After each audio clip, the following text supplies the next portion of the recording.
Okay, good morning. We are continuing our class on giving a defense for our hope, and we've been using the book, I Don't Have Enough Faith to Be an Atheist. If you have not received a copy of this yet, we did just get some extra copies. They are in the back on the table on the right in the lobby. So just wanted you to know those are available because I know we did run out. On Wednesday night, we saw that the copies we have of the New Testament are insanely well preserved. Not only do we have way more copies of the New Testament than any other documents from ancient history, but the copies that we have of the New Testament were made way closer to the original documents than any other document from ancient history. For instance, we only have 7 copies of Plato's writings, and the time gap between the original writings and the copies was 1,200 years. We only have 10 copies of the history of Julius Caesar, and the gap between the original and the copies is 1,000 years. Now, other than the New Testament, the very best, most well-attested and copied work of ancient history are the writings of Homer, and we have 1,800 copies of his work with a gap of 400 years between the original and the copies. So the preservation of the New Testament, it blows those ancient works out of the water, because we have 5,800 copies of the New Testament, and those are just the original languages. So a manuscript, that's what a manuscript means. It's a copy in the original language. But in addition to the 5,800 manuscripts, we have 20,000 copies in other languages, like Latin and Coptic and Syriac and Arabic. And the gap between the first copies that were made of the New Testament and the original documents is only 25 years. Okay, so based on the sheer number of copies that we have and the closeness to the original, the New Testament is easily, hands down, the most well-attested document in all of ancient history. And the race is not even close. And another awesome benefit of having so many thousands of copies is that it's very easy for scholars to reconstruct the original. There's a whole field of study.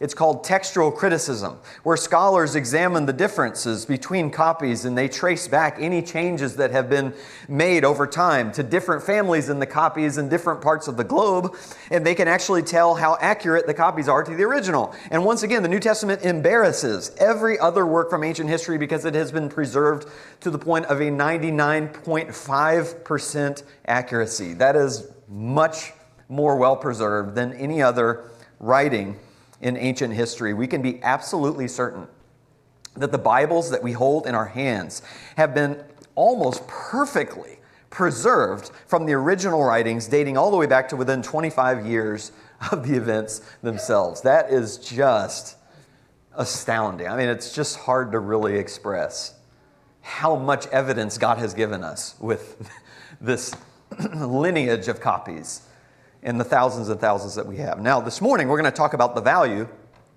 of eyewitness testimony.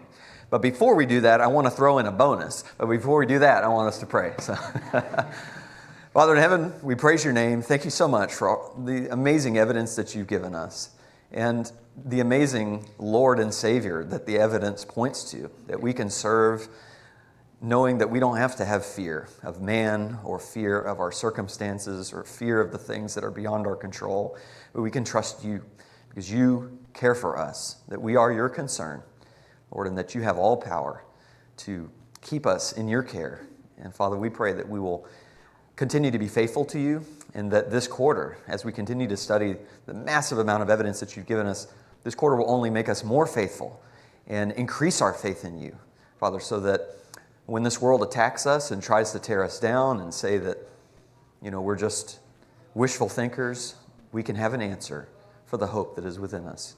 Thank you so much for that opportunity. In Jesus' name we pray. Amen. All right, so here's the bonus, and that is what non-Christian sources wrote about Jesus. It used to be argued, but not anymore, that Jesus was not a real person.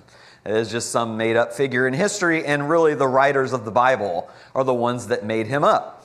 But what's fascinating is that there are 10 non-Christian sources that mention Jesus within 150 years of his life, and these are not Jesus supporters. Not only are they non-Christian sources, but some of them are actually anti-Christian sources. Some of them are just antagonistic against Jesus. The sources are Josephus, who was a Jewish historian, Tacitus, a Roman historian, Pliny the Younger. He was a lawyer, an elected official in Rome who wrote about the Emperor Trajan's persecution of Christians. Phlegon, Thallus, Suetonius, Lucian. He was a satirist who made fun of Christians at times. Celsus, Marabon, Serapion, and the Jewish Talmud. So if you put everything together that these non-Christian and anti-Christian sources wrote about Jesus, here is the picture that you get. That Jesus lived in the reign of Tiberius Caesar. He lived a virtuous life. He worked wonders. He had a brother named James. He was acclaimed to be the Messiah. He was crucified by Pontius Pilate. He was crucified on the eve of Passover. Darkness and an earthquake accompanied his death. His disciples believed that he rose from the dead. His disciples were willing to die for that belief. Christianity spread rapidly as far as Rome, and the disciples denied the Roman gods and worshiped Jesus as God. So again, these writers were not promoting Jesus or Christianity. They were just recording the history of what happened. Yet this matches up perfectly with what the New Testament writers said about Jesus and about the spread of Christianity. It's also fascinating that 10 non-Christian sources mention Jesus within, again, the 150 years of his life, because in that same 150-year period, only 9 non-Christian sources mentioned the emperor when Jesus was alive, Tiberius Caesar. So Jesus was mentioned by the non-Christian historians more than the Roman emperor at the time of Jesus. Interesting. Any comments or questions about where we've been, like in Wednesday's class, any of that recap I just gave you? Any comments or questions before we move forward this morning with our talk about eyewitness testimony? All right, Debbie has one up front. Always giving the mic runners a workout. That's good, Debbie. I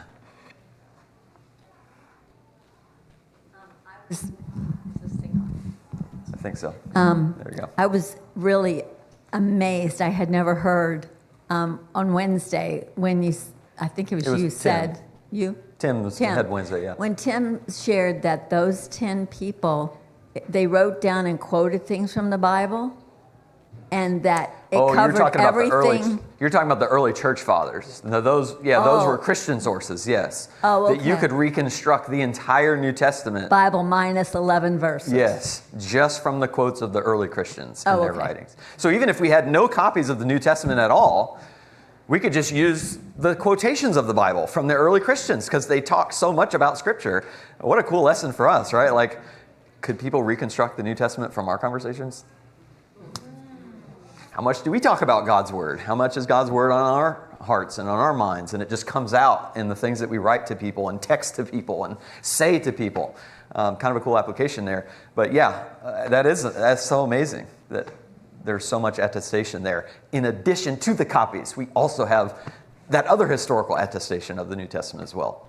Yeah, really good. Okay, well, now that we've talked about the preservation of the New Testament copies, let's talk about whether or not the content is reliable, right? It's one thing to say that what they wrote has been preserved through the centuries. It's another thing to say that what they wrote was true. I mean, couldn't the authors have just made it up? Couldn't they have been, mistaken? Well, remember from Wednesday's class, most of the original documents were completed within 15 to 40 years of Jesus' life. Most of the New Testament completed before the destruction of Jerusalem in AD 70, which means the authors were alive when Jesus was alive.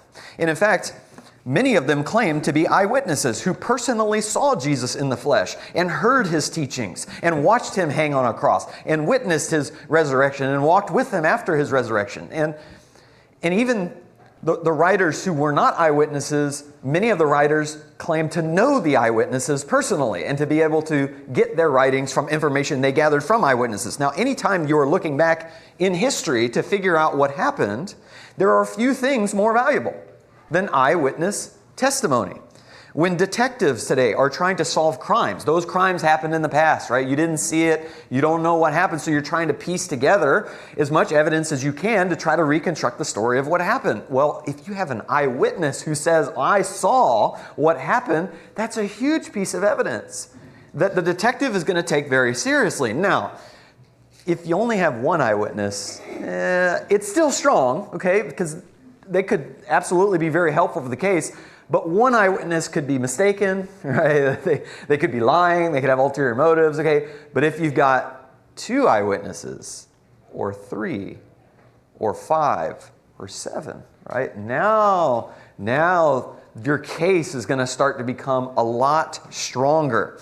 And what we have with the documents in the New Testament, we have 4 documents written by eyewitnesses to Jesus' life and or resurrection. That's Matthew, John, Peter, and Paul.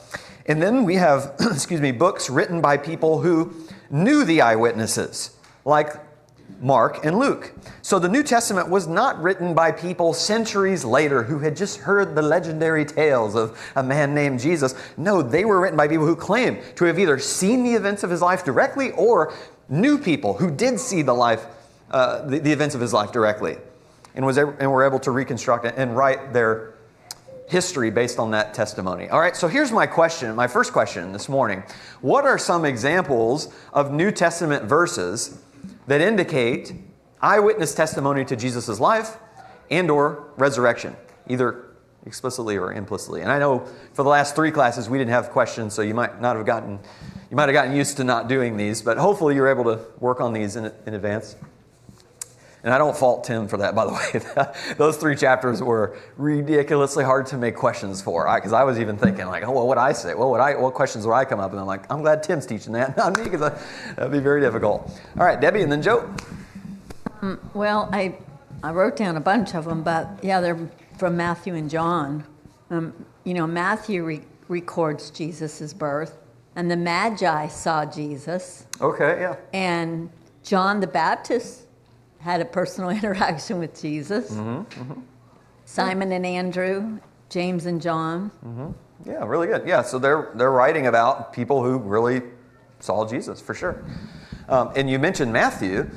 So one example that I had was Matthew's own calling from the tax booth, right? When Jesus walks by and says, hey, be my disciple. That's an example of what I mean by an implicit verse, because Matthew's not saying there, well, I'm an eyewitness, but it's implicit that he was there because he wrote that gospel, and he's just recounting an event from his own life that he would have remembered really well, the day that Jesus called him and to be a disciple. Yeah, Joe? Acts 1 through 9, where he is ascending, and you have a whole host of people there that had seen him before his death. Okay. So you kind of get it on both sides of the. Yeah, there you go. And in Acts 1, remember, they appoint another apostle because Judas had betrayed Jesus and he died. But what did they say was one of the qualifications of an apostle? Well, you need to have been an eyewitness of the resurrection if you're going to be an apostle. So yeah, that's a good one for. Daniel? So John 20, verse 18, Mary Magdalene went to announce to the disciples, I have seen the Lord, and that he has said the things to her. So First off, it's important to note that it is a female making this recollection, in that it was recorded. Something that would have probably not been done in the ancient days. So. Yeah, and we'll talk about that Wednesday, Lord willing, about the value of female testimony in the New Testament. Yeah, anyone else? Okay, Joe's got another one? Okay, that's fine. Sure. Well, another thing, so Susan and I were working on this together, and one thing we were talking about is in Revelation where John sees him in heaven. Okay. So that's. Yeah. I don't know. That's just another way to sort of look at. Sure. Yeah. He's writing about a personal experience that he had with a vision, from God. Sure. All right. Debbie's getting the workout going again here. Nice.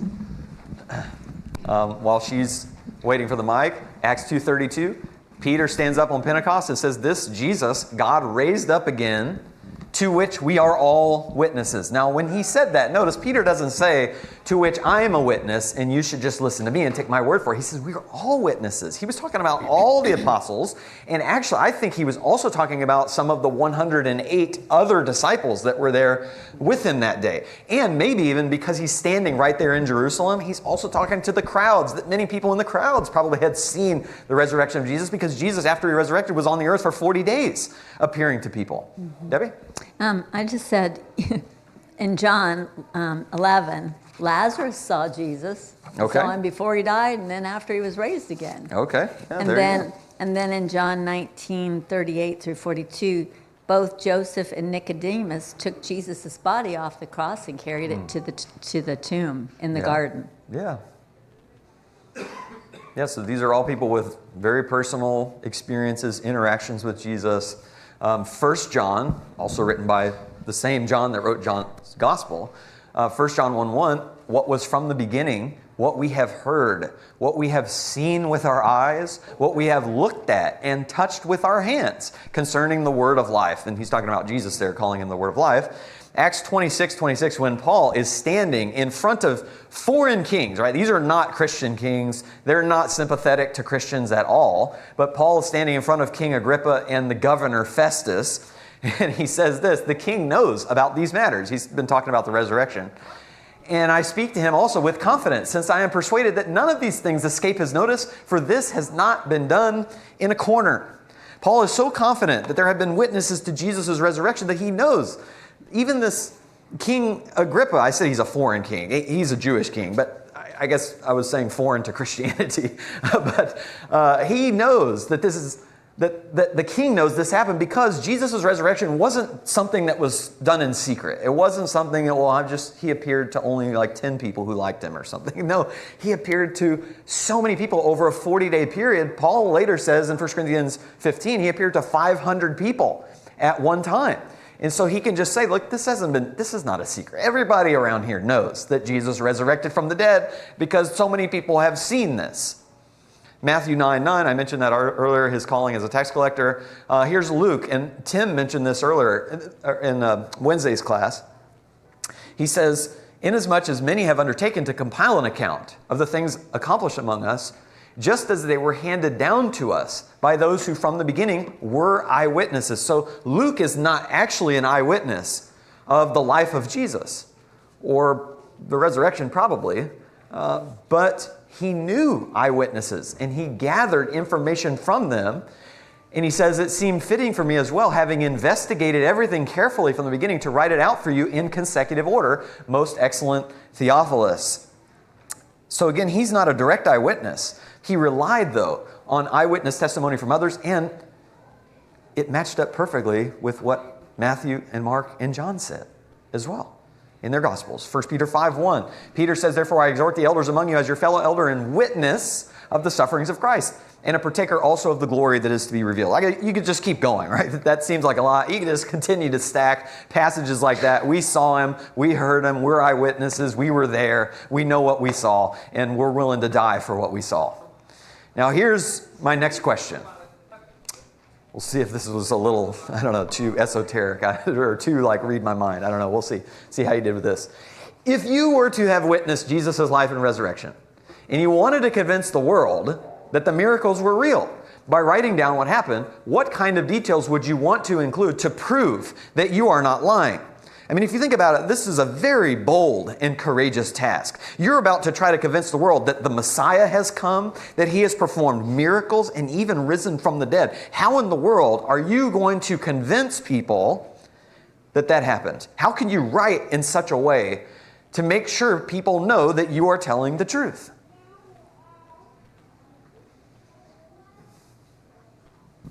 All right, Brandon's got one, Matt's got one. Details that are easy to cooperate, but would not make sense to just include unless it wasn't actually true. Okay. It would be easily disproven. Yes, so accurate details. If you're going to put a detail in there, you can't be wrong about the detail. You can't say, oh, Jesus, he was crucified by King Herod Agrippa. You can't say that because Herod Agrippa was not king. That was Herod Antipas who was king. And now that you said that, you messed up because now we don't believe a thing that you say. You ruined everything. I don't believe Jesus healed a blind man. I don't believe that. You said he was crucified with King Herod Agrippa. What do you know about history? You're a hack, right? You're a fraud. So boom, that's it. That's all it would take too, right? Just one detail and you're done. Okay, so yeah, I want accuracy in my details. Matt and then Randy?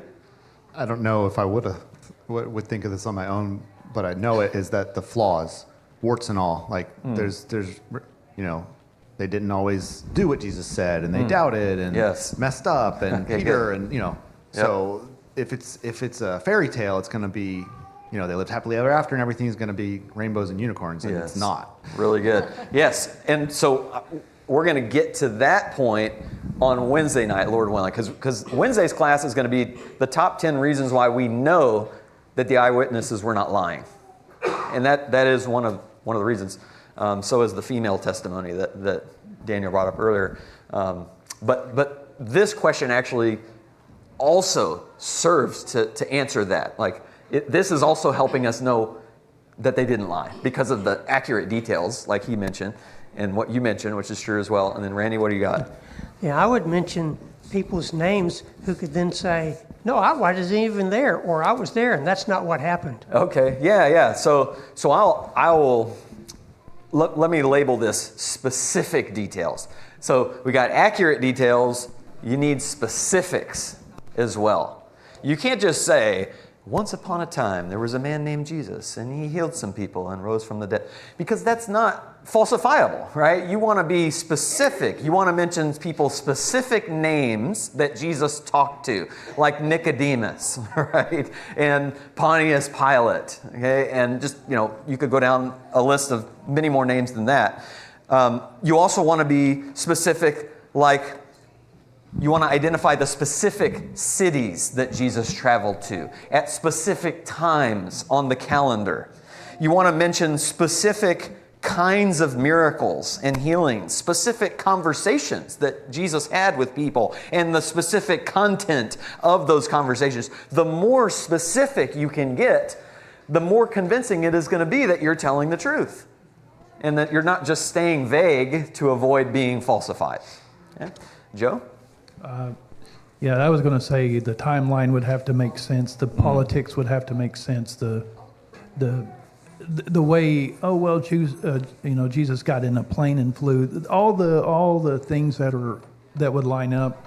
But another thing that I was thinking is maybe something different than this was like there could not be any particular gain, like, I got $100 to say this kind of stuff. Even though it was true, there's no gain, there's no social benefit. There's getting into Wednesdays. That's great. Sorry. Yeah, fantastic.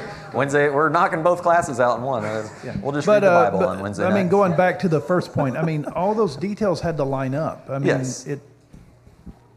In all aspects. Yeah, very good. All very good. Let me throw two more in here, okay? Just so you don't take more from Wednesday night's class. You would want to write it as a historical narrative. You would want that to be your writing style. You would not want to write it as poetry. You would not want to write it as just like Proverbs, just a collection of wise sayings from Jesus. Because if you write it in poetry, then people are just going to think it's figurative and it's just here's this imaginary figure, Jesus, and we should strive to be like him. If you wrote a wise collection of Jesus' sayings, I'm not saying that wouldn't be helpful, right? Like the sayings would be very helpful, but you wouldn't really know they came from Jesus. You wouldn't be able to really connect that to an actual figure in history. You would want to write it as a historical narrative so that when you read it, it reads like a newspaper. Like it just reads like, this is what happened because this is what happened. Okay, that's how you would want to write it.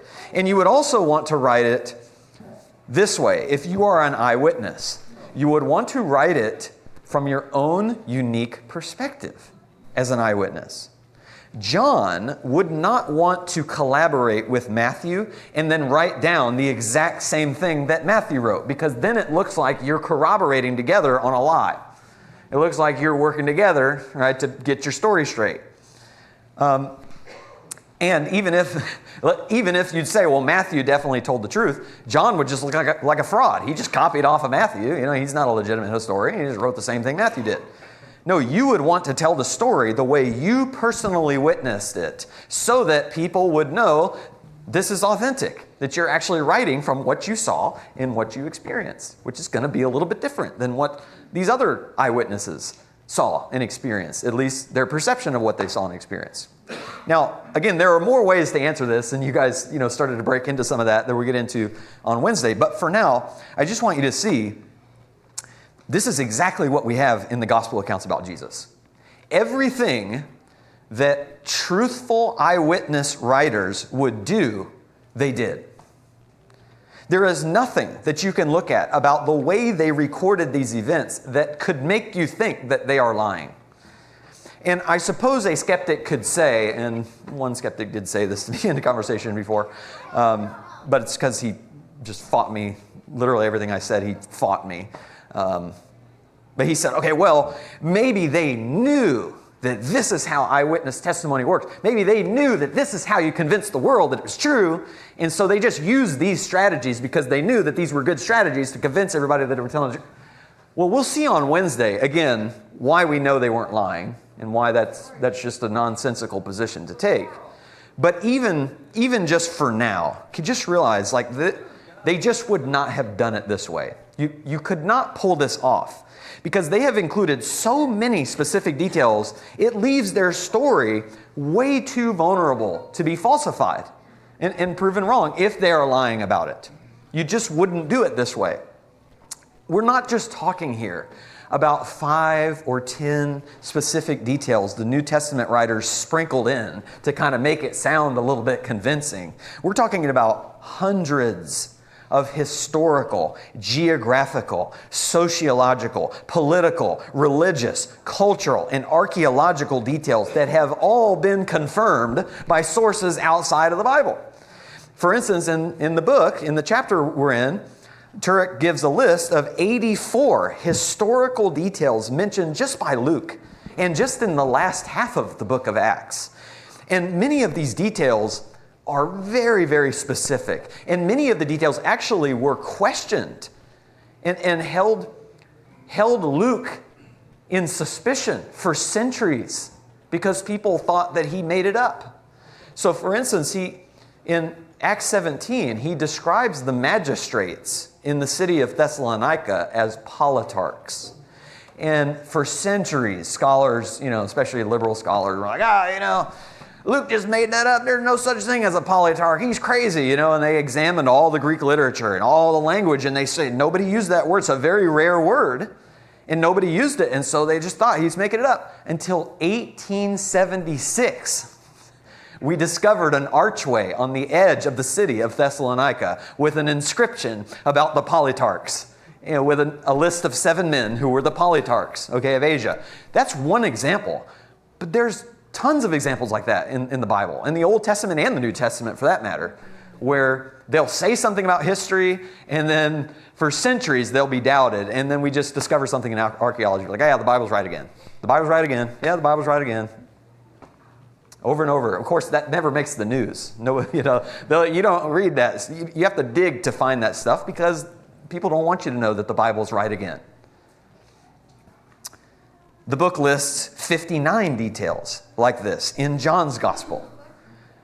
And there's a chart in the book that lists 30 characters from history, like Caiaphas, Felix, Gallio, Quirinius, Porcius Festus, Gamaliel, whose existence, again, have all been confirmed by archaeology and non-Christian sources. There's a guy, a famous British archaeologist named Sir William Ramsay. Very hard to overstate his contribution to knowledge and our understanding of the history of Asia Minor. I mean, the guy was just absolutely brilliant, but the school that he went to was very negative toward the Bible. And so he set out to investigate the historicity of Luke's writings in Acts, because Luke talked a lot about Asia Minor and the culture and the things that were going on there. And so he kind of set out to examine this and really kind of prove Luke wrong. But in the end, he just was blown away. And he said this: Luke's history is unsurpassed in respect of its trustworthiness. He is a historian of first rank and should be placed with the very greatest historians. This presents a huge problem for atheists because the New Testament writers have been proven accurate in every single historical detail, no matter how small or obscure. But they also wrote about miracles. What are you going to do with that? And here's the thing. If the writers got everything else exactly right, the only way to think that they got the miracles wrong is to be biased against the possibility of miracles. And we've already proven that miracles are possible in our previous classes. So if they are possible, and the New Testament writers were correct in everything else they wrote about, it's perfectly reasonable to believe they were correct about the miracles too. That's really what... I don't like to call people biased, but it's just true. If you have a historical document where literally every detail is so specific and so accurate in every way, but then you're going to say, oh yeah, but every time they mention a miracle, they just made that up. Where are you getting that from? You're only getting that from your naturalistic worldview that says miracles are impossible. Therefore, they could not have happened, and therefore they must have been wrong. But you're bringing that into somewhere it doesn't belong. You're bringing that into the text instead of just letting the history speak for itself. And I understand people still may have doubts about that where we are. That's why Wednesday's class we are going to go into, okay, but here's also why we know they weren't lying about the miracles. There's more evidence to talk about there. But I think just this fact right here is so hard to deal with that you got William Ramsey saying Luke is one of the greatest historians of all time. Yeah, but he also talks about miracles. What are you going to do with that? Any questions or comments about any of that we've covered so far before we continue on?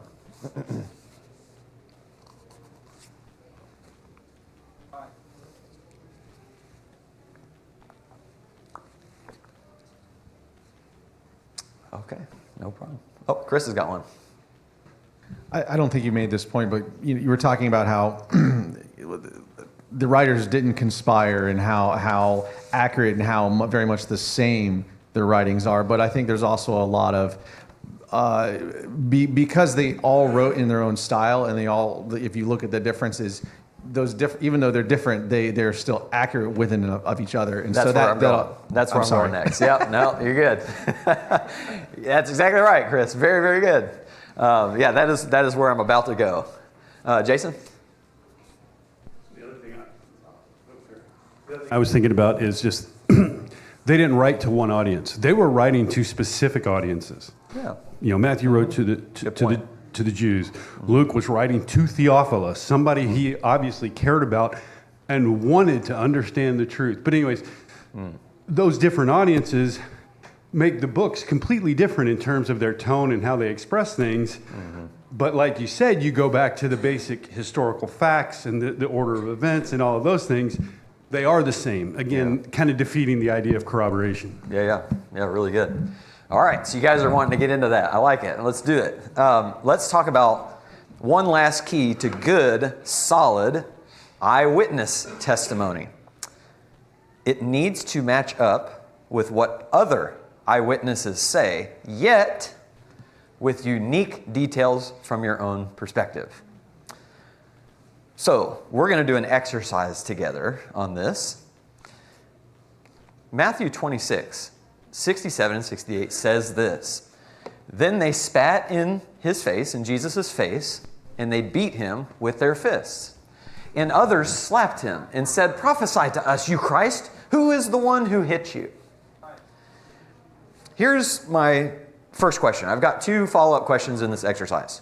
What if, let's get Luke in on this. What if Luke's version read this way? Then they spat in his face and beat him with their fists. And others slapped him and said, Prophesy to us, you Christ, who is the one who hit you? Would you think they were telling the truth?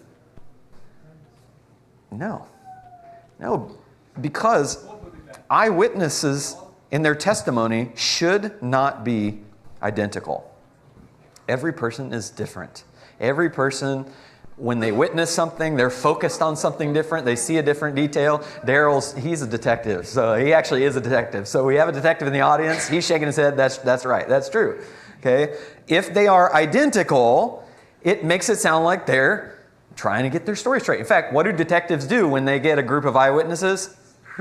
Separate, put them in a separate room, because I don't want you looking across the table at another person and trying to figure out. I want to know from your perspective what happened without any influence from the other person's perspective over there. And if you two come out with the same exact story, you know it's rehearsed. You know they went through their note cards and they copied it in their head, and they, when the detectives ask you this is how you answer it. It's fake. All right? What if, here's the second scenario, what if Luke's version read this way? They did not spit in his face, but they did beat him with oars from a boat, and then Jesus killed them on the spot. Would you think that they were telling the truth here? Well, maybe one of them is, okay? But both of them cannot be. Why? Because the details are contradictory. Matthew says they spat in his face. Luke says they did not spit in his face. Matthew says they asked him to prophesy to them. Luke says he killed them on the spot for beating him. So in this case, we'd think either one of them is lying or both of them are lying. And since, by the way, this happens in Jerusalem, which is very far away from a body of water in the sea, and that'd be really weird to beat someone with an oar from a boat. Also, this is the Romans, right? They're not going around beating people with oars from boat like that. So you're probably going to say, okay, Luke's lying. Now, maybe Matthew's lying too, right? And you'd have to go figure that out. But in this case, if the details are contradictory, you're looking at Luke like, you don't know what you're talking about. That's not what happened. Okay? Here's Luke's actual version of what happened. Now, the men who were holding Jesus in custody were mocking him and beating him. And they blindfolded him and were asking him, saying, "Prophesy, who is the one who hit you?" Details that are different here. But they actually all interlock and they fit together like a puzzle. This is exactly what you would find with eyewitnesses who are telling the truth. Notice, Luke doesn't say anything about their fists. He just says they beat him. Well, Matthew gives us more detail. He mentions the fists. That doesn't contradict what Luke says. That just fills in a detail that we didn't have. Now, here's what's really fascinating. Matthew doesn't mention the blindfold at all. But he does mention them asking him, "Tell us who hit you." Now, that's really weird. If you just read Matthew's account, you'd say, why in the world would they hit him and say, "Guess who hit you?" But when Luke comes along and adds in the detail and tells us he was blindfolded, it makes Matthew's account make even more sense. It not only matches up with Matthew's account, it enlightens us on Matthew's account. But Matthew, this is the thing, by Matthew not mentioning the blindfold, it has the ring of authenticity, because you wouldn't just want to leave that hanging question out there. If you're telling this story, you wouldn't want your audience wondering, what does he mean by that? Why would they ask Jesus to prophesy who hit them?